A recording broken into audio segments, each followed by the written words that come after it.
This is Killer Innovations, a show about ideas, creativity, and how you can innovate. Welcome to the Innovator's Garage, where you learn to create your next game-changing killer innovation. Welcome to Killer Innovations. This is your host, Phil McKinney. Each week we come on this show to share with you our thoughts on innovation, creativity, and design. We are now wrapping up season 11. We are beginning season 12 here in a couple of weeks. Hard to believe we've been doing the show for that long. We started at the end of March in 2005. If you're listening live to the radio stream, wherever that might be, we're broadcast across roughly 30 stations across the U.S. on the BizTalk Radio Network. But if you want, you can hop on over to killerinnovations.com/live. And click on the icon, and you can actually hop onto the video stream. We are in about 3/4 done with the rebuild of a studio here. Actually, the first real studio we've had. In the past, we recorded the podcast sitting in closets and hotels around the world as a way to do the podcast. But now with the radio show, and with technical support from companies like Zoom.us and Logitech and others, we're experimenting with live streaming the show. And the live stream gives you the option to actually log on and to ask questions. Today, we're also live streaming onto Facebook. So if you're on Facebook and you want to go there and hop on, you can just search for me, and then you can watch the live stream as we go here, and you can post your questions and comments. And that also gets the benefit that during the commercial breaks, we can actually have some interaction. So again, if you want to watch live, hop on over. Cameras are live. You can see me sitting in here in like a partially completed radio studio.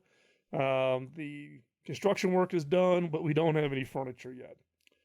Last week, I was asking for some feedback for people to kind of send in their comments and thoughts and, just ideas around the show, but also, we are coming up on the end of season 11. The last time we really did any kind of a celebration was when we got to the first 100 shows, which was back in 2006, 2007. And we really haven't done any kind of celebration since then. So, however, I have got some emails from listeners, and I want to just share a couple of them. So the first one comes from actually New Zealand. It says, "Great to hear from you, Phil. Hey, I have to say I love listening to your show." Hey, thanks for this note. "I've been painting the house lately, so I don my earphones, plug in your Killer Innovations podcast, and away I go. I zone out and enjoy your shows at the same time, get my house good and spruced up." I actually do the same thing when I listen to my podcast, but my wife accuses me of using that as an excuse not to be able to zone out on her. Anyways, I thought you'd like to know that your show is being listened to a lot of different parts of the world. All the best, and keep those shows going, because we are listening here down under. Sincerely, Nathan from Auckland, New Zealand. Another quick note we got this week was, "Hey, Phil, absolutely love Killer Innovations. You're crushing it. Julie." So again, Julie, thanks a lot for that note. And also, "Hello, Phil. I hope you're well. I just want to say I'm thoroughly enjoyed listening to your podcast. I'm so grateful for you for making them. You're awesome and a great teacher. I'm working on a letter to you and a list of questions I can email. All the best, Athena." So the encouragement here is, if you got questions, send them in. You can join us on Facebook. We're Facebook streaming today. We'll try to do that a little bit more regularly. But we also have the regular stream on Zoom, where you can actually post your questions, and we'll try to answer those in real time. But again, it's a wow to hear from you and your emails and your letters of encouragement. It means a lot. The background on why we do this radio show and why we do this podcast is really as a way to pay it forward. I had the benefit of having just an absolutely phenomenal mentor by the name of Bob Davis. And he committed a huge amount of time early in my career to kind of set it on the right path. And then later in years, when I asked him how I could pay it back, he just kind of chuckled. He goes, "You can't pay it back. You need to pay it forward. You need to find a way to share your experiences, your expertise with others." And that was the motivation in 2005 when we started the show, and that's our motivation today. So hopefully you find this information useful and beneficial, and would love to hear from you and hear your questions. So let's pick up for this week's show. Last few weeks, we've been discussing a number of topics when it's just been me, when we haven't had guests. Last week we had Tom Fishburne, the very well-known cartoonist. And if you don't follow him or you don't have that background, then hop on over and listen to last week's show. But if we go back to early February, we started off a series of podcast radio shows around, starting off with how to create and use predictions to create an innovation roadmap. You're not going to know where you're going if you don't have a roadmap. And how do you create the roadmap? And are there better ways to do predictions and to create new ideas? So that was the February 2nd show. Then the next one was how to use those predictions to scout the future. So how to use that roadmap to now go out and try to scout out who's doing things in different areas, looking across the wide range of sourcing, meaning, is there something going on that's interesting in university research and federal research labs and in nonprofits and in large for-profit corporations? Are the VCs funding in a very similar area? And that was the February 9th show. And then we did the 6 golden rules for brainstorming. These are kind of the fundamental rules. Before you even do a brainstorming session, these are the fundamental rules you should have in place before you even start working on creating an innovation session. And that was the February 16th show. And then we got to the next show, which is on February 23rd, on how to actually run a next generation brainstorming session.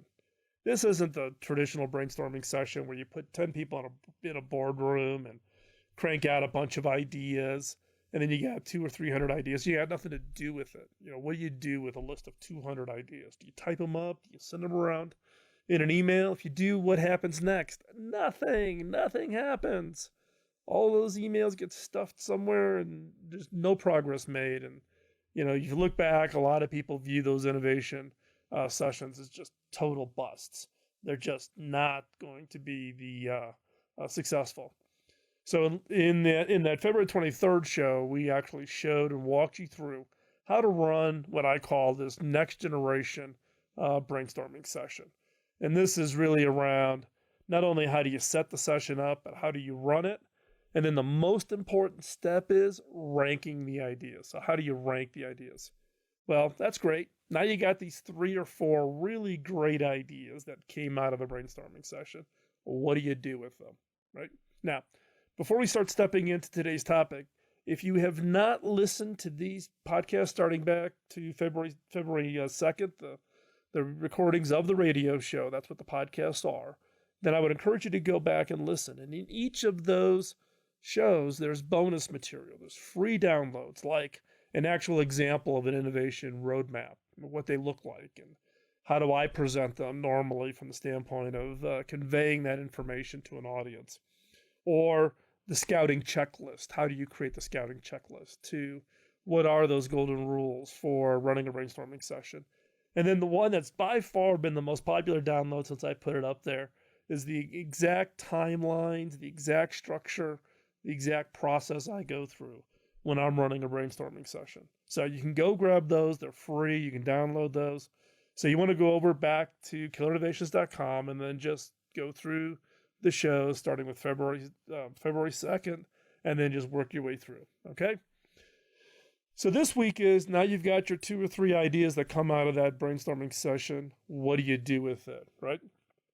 So first off, what is that pitch? Pitch in a real simple term it's really a sentence or a story that conveys the essence of your idea. You got to be able to take what is that rough, nebulous of an idea, and you got to be able to communicate it so that another person gets it and understands it. And then why is it important? You have to have a pitch in order to get other people excited about your idea. You doing an idea on your own, not all that interesting. And that's the quickest way to kill an idea. You need to be able to attract others with the same amount of passion and the same amount of conviction that you have around that idea. And that's why the pitch is absolutely so important. You need to be able to have that pitch ready anytime, anywhere. In an elevator, you run into someone on the sidewalk, you're sitting at lunch. You need to work on it now, not wait until someone asks you for a pitch. Get the pitch ready up front so that anytime, moment's notice, you can go out there and just share that pitch. And then, you need to prepare for that pitch. It's not just, you just don't wing it. You really got to think through it. And then we're going to talk about what does the outline of a pitch look like. And we're also going to talk about what you should never say in a pitch. And this is the collection of terms and things that I've heard in pitches that just absolutely drive me nuts. So stay right there. We're going to cover that and cover more on today's show, which really is about how do we prepare you for giving that absolutely best pitch. So stay right there. We're going to be back. If you want to get connected with us, text the word innovate to 33444, and that way you'll be signed up for our newsletter and stay connected. Otherwise, stay right there. We'll be right back. We're talking about how to create that perfect pitch and get that idea funded. Stay right there. We'll be right back. Thank you.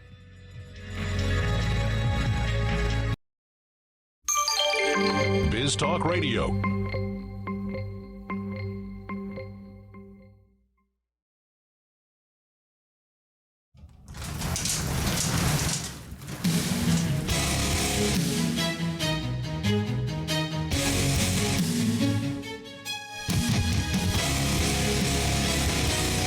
This is Killer Innovations, a show about ideas, creativity, and how you can innovate. Welcome to the Innovator's Garage, where you learn to create your next game-changing killer innovation. Welcome back to Killer Innovations. I'm your host, Phil McKinney. This week, we're talking about the pitch. We've been talking over the last month or so about how to go from really nothing to generating a whole long list of great ideas and then boiling that down to the top 2 or 3. The immediate question is what are you going to do next? What's the next thing you're going to do with those ideas? And the key thing is you got to create the pitch. How do you get in front of, whether that's an investor or your boss or whoever, how are you going to get in front of them and convince them that you've got that idea or that this is that one idea? So first up is you got to prepare the idea. Now, coming out of the brainstorming session, it's something written on a Post-it note, stuck up on a board, and that's kind of the nebulous of it. So what I really call step 0 is you've got to really work the idea. You got to refine it. You got to describe it more completely. You got to describe who would benefit from it. Why would they want this? What are any of the hurdles? Are there technology hurdles to really do something with that idea? Step 1 then, as part of that though, is you got to define and determine what the scope of the idea. Is this building on something that already exists? Is this just an incremental, or is this something that is like fundamentally different? And you're just blowing the doors off of anything and everything that is out there. And so, that's going to kind of determine how big, or what's the scope of the pitch that you're going to present. The next step, what I call step 2, is you have to understand who can give you the green light. Now, if you're an employee inside of an organization and this is a pitch you're making to the boss, you need to understand who is going to be in the process of approving moving this idea forward. Now, I've talked many times on this radio program and in my book around the challenges of what I call the corporate or the innovation antibodies. And these are the people who are always going to tell you no, and they've got 10,000 reasons why it's no. This is the step where you have to identify everybody who's going to be in the approval process. And then at that point, then you've also got to understand their psychology. Are they going to be an antibody? What kind of an antibody are they? And then what is your process to get around them? So go back to old shows. There's a whole series of shows on antibodies. You can search for it on the Killer Innovation site. It's also an entire chapter of my book teaching how to get around these antibodies. How do you work around them where you don't let no really be the no. You let no just be the challenge that you need to respond to in order to be successful with the idea. But the key there is you got to, what I call that next step is once you know who gives you the green light, is you got to understand their perspective. Are they the finance guy, so they're looking at risk?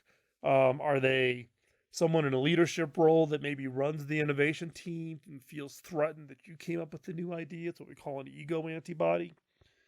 So you need to understand that perspective, and that's really step 3. Step 4 is you need to create what's the structure of the pitch. So if you understand kind of the scope of the idea, is this an incremental or is this something fundamentally new? Who do I need to go talk to? How do they want the idea presented? What past ideas have been successful with them and how were they presented? And then in this on step 4, it's really about building the structure, right? First off, is you got to be able to take your idea and describe it in a single sentence. So what's the one sentence that describes this idea? So for instance, and these are some examples I picked up off the web. One is if your idea's around, I'm researching how human cells reproduce, then it's, that's really describing, for instance, research in DNA. Most people aren't going to know what a DNA, aren't going to really understand DNA.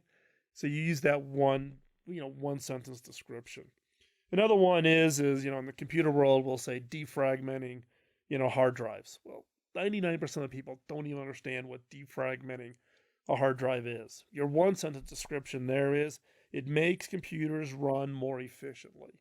Get that? I understand that. I don't understand what defragging a hard drive is.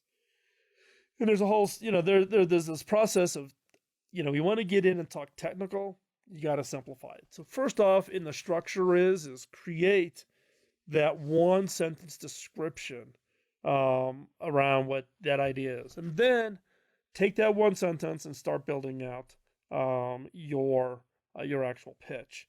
Now, there's going to be different kinds of pitches. There's the elevator pitch, right, where it's just you and one person and you're going 2 floors. That's where that one sentence comes into play. They're going to say, hey, what are you up to? Give them one sentence and make it enticing enough that they want more. Now, you could be on what I call a slow elevator pitch, and that's where you get kind of the 30-second full pitch. So you got a 5-second pitch, one sentence, a 30-second pitch where you can give a little bit more meat, but you can't get into the real detail. And then you get into what I would call the expanded pitch. An expanded pitch would be things like lunch, where you're across the table and it's a discussion. You're not showing anything. It's just purely you're conveying or trying to pitch your idea. It could be potential angel investors, venture capitalists. Could be a customer that you're trying to get them to buy in. So you need to have kind of a story-only based pitch as, again, one of those pitch options. And then next is now you're invited into the conference room. Now you've got slides and you've got PowerPoint and handouts maybe. They're seated. You're in the front of the room. You're making the pitch. Much more extensive part of really telling that story about what your idea really is all about. And then you got the whole executive review. This is, you're going to deliver the full detailed plan. If you're pitching to a venture capitalist, this is going to kick in to the whole process of due diligence and really getting into the due diligence around your idea, right? So you got the elevator pitch, the 30-second pitch, the 5-second pitch, which is just you and one person, 30-second pitch, story only, lunch, story only, but now you got an hour. Then you got your conference rooms where you got PowerPoint. So you got to be able to float back and forth. The next step is once you've laid out the pitch, you got to test it. Find some friendlies, present it. Don't go after the big guns right out of the gate. Deliver that pitch and deliver it a lot. Get out there and just talk to a lot of people. Test it out. Get their feedback and refine it. And then ultimately, you got to deliver it. In this case, you want to deliver it in such a way that you're not needing to look at notes. You're not going to be needing to look down. You're not going to be looking at the screen over your shoulder, seeing what slide is up. You should know it's so cold that you can be able to deliver it at a moment's notice. Step 7 is you got to understand what is it you do when the pitch fails. They're going to fail. You want to find out why it failed. What was it that they did not agree with? Was there some assumption or some statement you made? You want to turn every no or failure into getting more feedback. You want to understand why it failed. And then step 8 is you may go out and do a bunch of pitches and you just decide just to do the idea on your own. And so therefore, be prepared to do that. Be prepared to step out and just do the idea on your own. So next up, what we're going to talk about is the actual outline for a pitch. And this is an outline that I use with some modifications that's worked out very, very well for me. So you want to come right back. We're going to share the actual outline for the pitch. And then at the end, we'll talk about what you should never say in a pitch session. So stay right there. We'll be right back after this commercial break.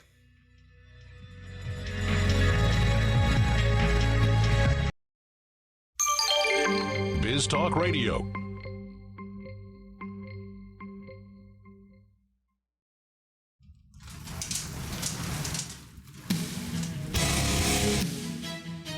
This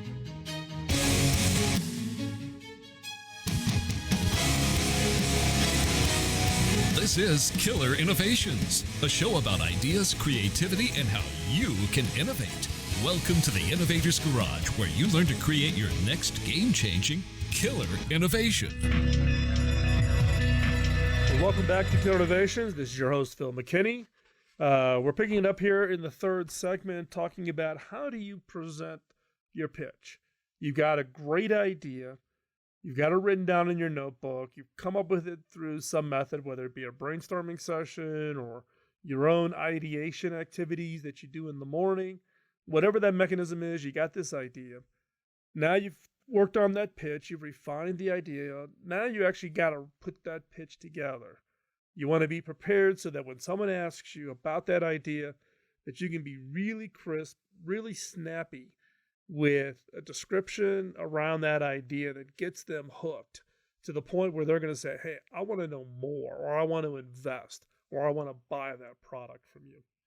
So first off, if you're going to make a pitch and you're making a pitch to somebody else, particularly if you're planning ahead for the pitch, the one fundamental key that I always recommend is, before you even write the pitch, if you're thinking about somebody, get what I call an endorsed introduction.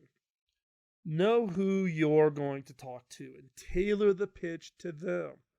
Now, I get literally hundreds, if not thousands of emails every year with people wanting to pitch an idea. Now, because of the radio show and the podcast and all of that, I try to take on as many as I can, but I can't take on all of them. But 90% of the case, those are cold, meaning there's no relationship. We don't know each other. They're not being introduced to me from anybody that I know. And at the same time, though, they could have a great pitch. But when you first doing a cold pitch, the first thing out of the gate is you got to justify. You've got to build up some credibility as to, why you and who are you, and do you have some credibility that makes this interesting for me? So you want to get an endorsed introduction. And you want to, particularly if you're going to be doing a planned pitch, know as much about the person you're going to pitch to so that you can tailor the pitch. Now, when you actually get into the pitch, step one is what I would call set the vision. You want to start the pitch off as if your idea has been fully manifested and what that end result's going to be. What does the future look like because of your idea, because of your innovation? You want to capture the imagination of the audience, the individuals, if it's a room full of people, or you're on stage in front of 5,000 people. You want to start with that vision. What does the future look like from that standpoint of if your idea is fully manifested and the impact is fully realized? Is this company that you're pitching to going to grow 5x? Are the investors going to get 100x their money return? Are you going to solve the water problem in Africa? Whatever it is, start off with the vision. And if you can tell the vision well enough, then you're going to have everybody in that room on the edge of their seat. They're going to want to know, okay, I get that vision and I want that vision. How do we get there?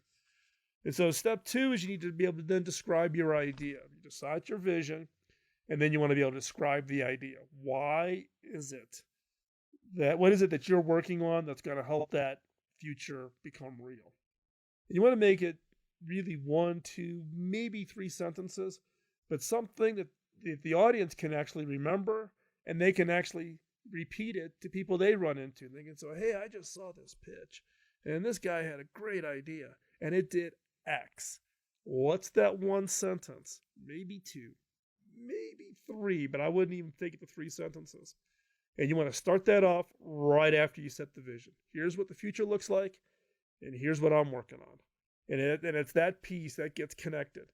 People are going to remember the vision, and they're going to remember that one sentence. And that's what you clearly want to get ingrained in their minds.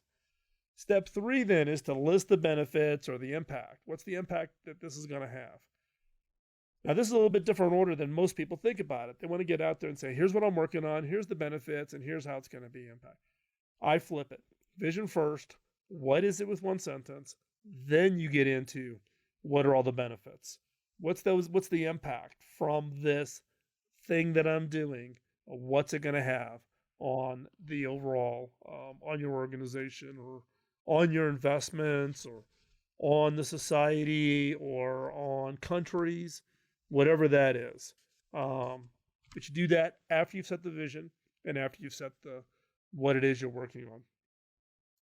Then you get into analyzing the competition. Who else is out there that may be doing something similar, not so similar, totally different, whatever it is? Now, I've gone into a lot of pitches where people try to convince me that there are no competitors. This idea is so novel, nobody else is doing it. BS. There's always somebody in the space or in a parallel space. I mean, the fundamental question I always ask is, okay, if the customer's got this problem, how are they solving it today? They got to be solving it somehow. Now, it could be a crude, homemade solution that they're using to do this, but there's always something out there. If you're trying to solve a problem, it's already being solved somehow, or it could be that it's being ignored, or it's much less efficient. But there's always some form of competition in what's being done. So be honest with yourself. Look deep. Look hard. It's rare that I've come across one where there's been no competition.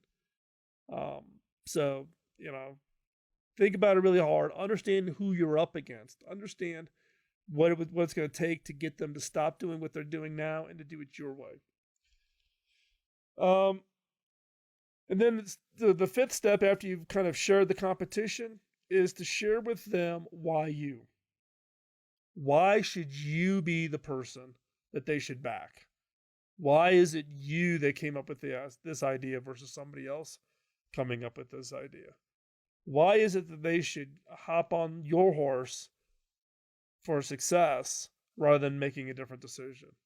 Now, this is challenging, and this also is challenging depending on culture, because in many cases, most of us are not very comfortable bragging around about ourselves.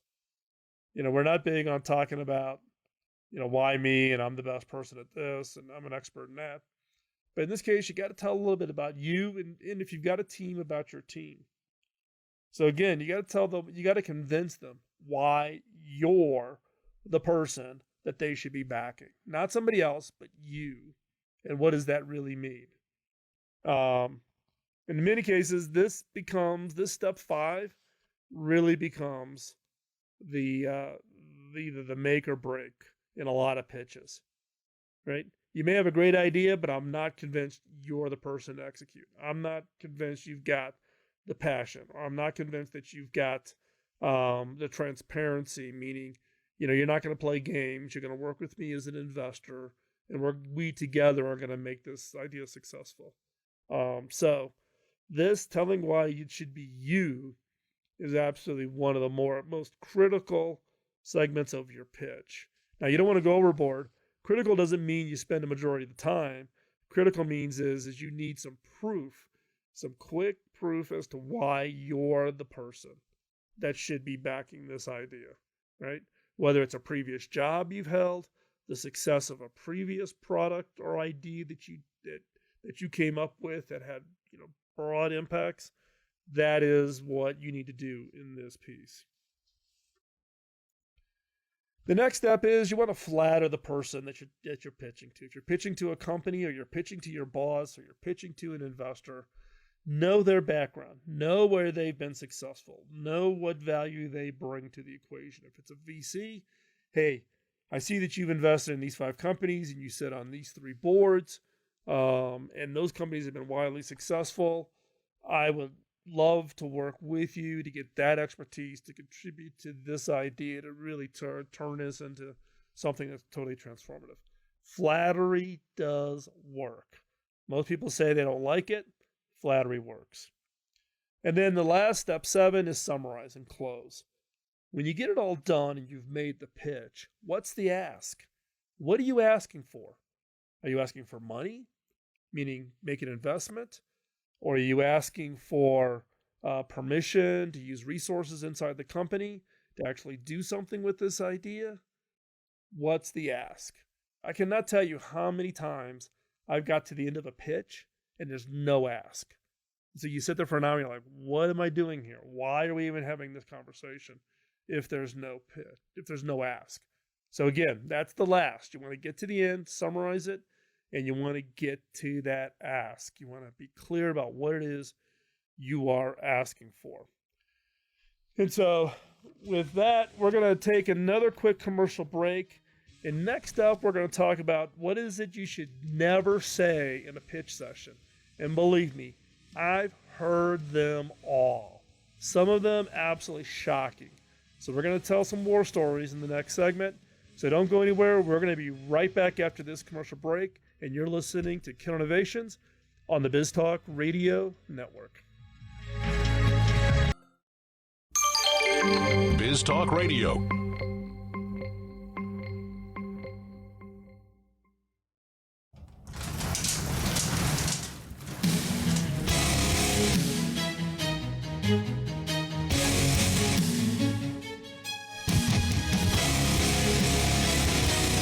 This is Killer Innovations, a show about ideas, creativity, and how you can innovate. Welcome to the Innovator's Garage, where you learn to create your next game-changing killer innovation.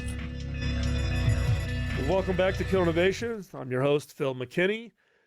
Coming into this segment, we're going to talk about what is it you should never say when you're pitching an idea. Now, I've heard them all. Literally, I get hundreds, if not thousands, of requests for people to pitch ideas to me now.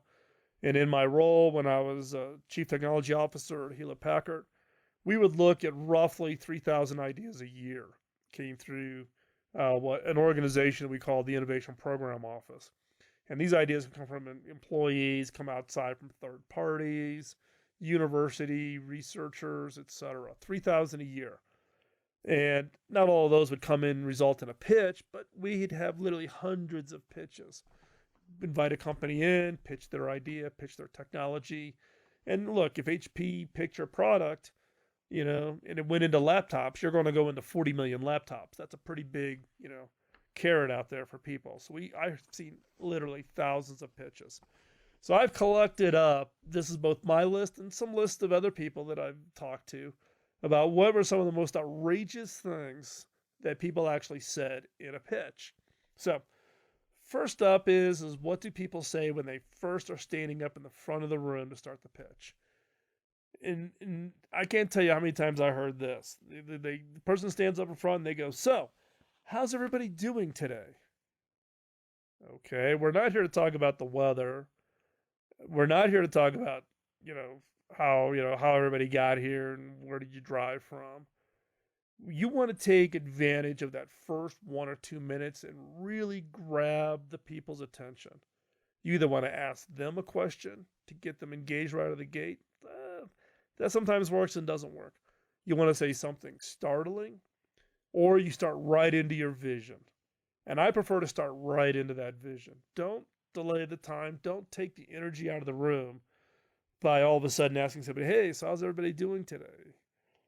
The other is be careful of setting expectations. I've heard so many times people stand up, in a pitch and they'll say something like, "Oh, you're just going to love this idea," or "This idea is better than sliced bread," or "This idea is going to solve, it's going to, we're going to have teleportation and flying cars." And, you're setting an expectation that either gets totally discounted, which means your credibility goes out the window, or you're going to end up in a situation where you're going to set an expectation and then the rest of your pitch doesn't deliver against that expectation.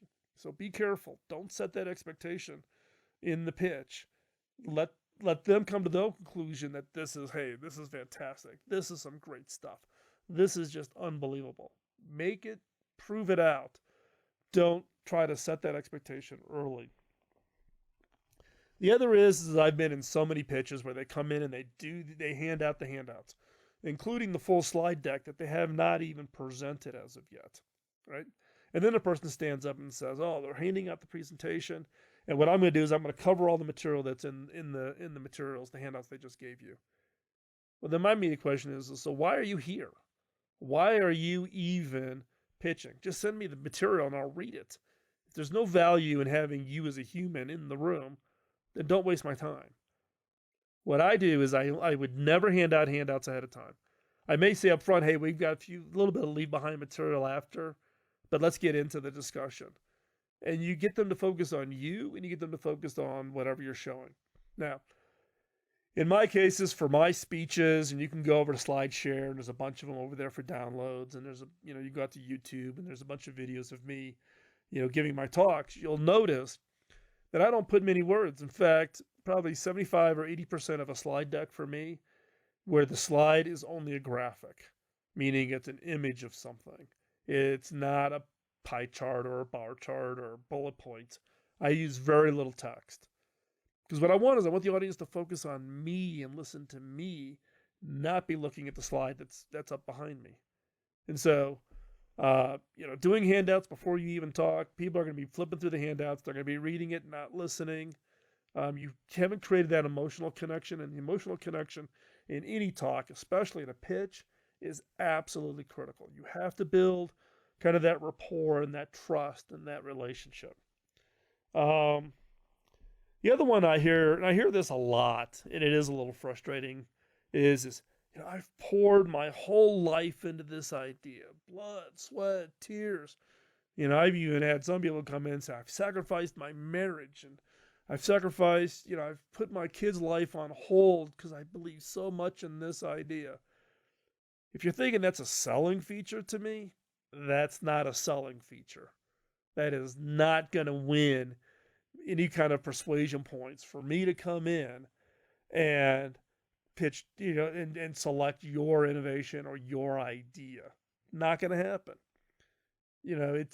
It's not about how much energy you put into it. It's about the impact of that idea. You need to make your own personal choices on your own set of priorities, right? How important this idea is and how much you commit. The impact or the decision criteria that I'm using is what's the impact that your idea is going to have on my business, my industry, or my activities. The other one is, hey, you're the expert, so if you don't like it, I'll change it. That's one I hear a lot, particularly when I was at Hewlett-Packard. And I'm telling you, if that's the case, then why do I need you? Why am I focused on why should I back you? If you're discounting your own input, and I've got so much expertise, what value do you bring to the process? So, and then the last one, which I'm always think is pretty funny, is, hey, I'm glad you want to move forward, but hold on, let me finish the slides first. If I've committed to go forward with you, stop selling. In the meeting, get the signature on the contract. Don't keep selling. Don't keep pitching. Don't think you got to get through the slides. So hopefully you found this as useful. If you follow what we just covered here on the pitch thing, I'm convinced that your pitches will step up to a new level and you're going to get some very, very strong response. So before we wrap up the show, could I ask one favor? Could you go over to iTunes and take just 15 seconds and rate the show? It helps us get noticed by all these new listeners into this new overnight success thing called podcasting, right? And talking about podcasting, we've been doing this for 11 years. We're starting season 12. Love to have your feedback and your thoughts on how to improve the show. So let us know. Drop us a note. If you want to get connected, you know what we're up to. Text the word innovate to 33444 in the U.S. If you're outside, go to killinnovations.com/innovate. We're going to talk to you next week. Thanks for listening. This is Kill Innovations on the Biz Talk Radio Network, and we're right here every Sunday. Thanks a lot for joining us. Bye-bye. The opinions you hear on Biz Talk Radio are those of the hosts, callers, and guests, and do not necessarily reflect those of this station, Biz Talk Radio, its management, or advertisers. The information on Biz Talk Radio does not constitute a recommendation, offer, or solicitation to buy or sell any product or service. If you have any questions about Biz Talk Radio, contact us at 817-274-1609 or at biztalkradio.com. Biz Talk Radio.